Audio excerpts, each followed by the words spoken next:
Ело, правиме. Свети, ще храниш ли? Дели! Заради тебе оня път не направиха рождена ден на Дори.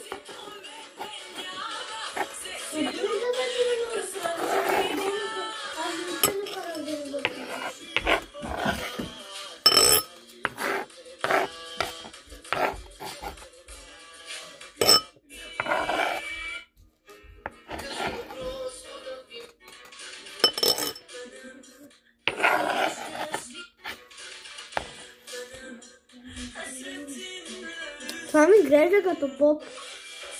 Ето, нали съм.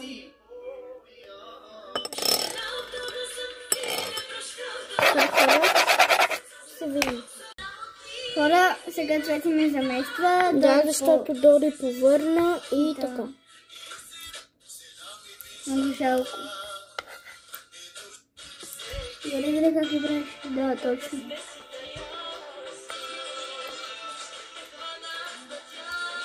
Тото ги мачкам.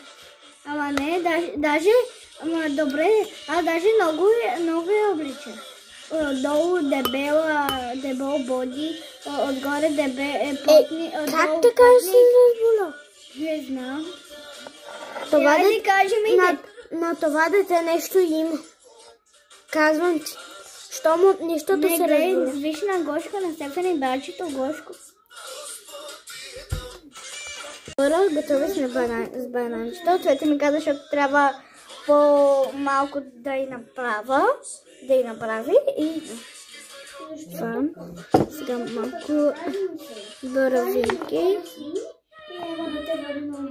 Ама не, тя как да ти каже? Тя е на една годинка.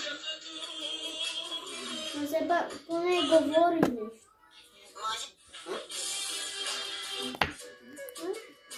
Но, вика ми, че нещо, първото му я болеше сърцето.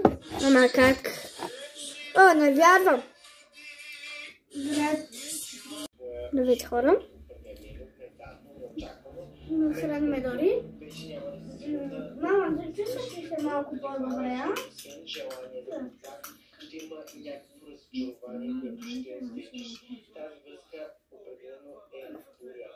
Ще се свържете отново, но тук въпросът е да ти какво ще направиш и какво искаш, защото освен страст, тук ще има много болка в тези отношения.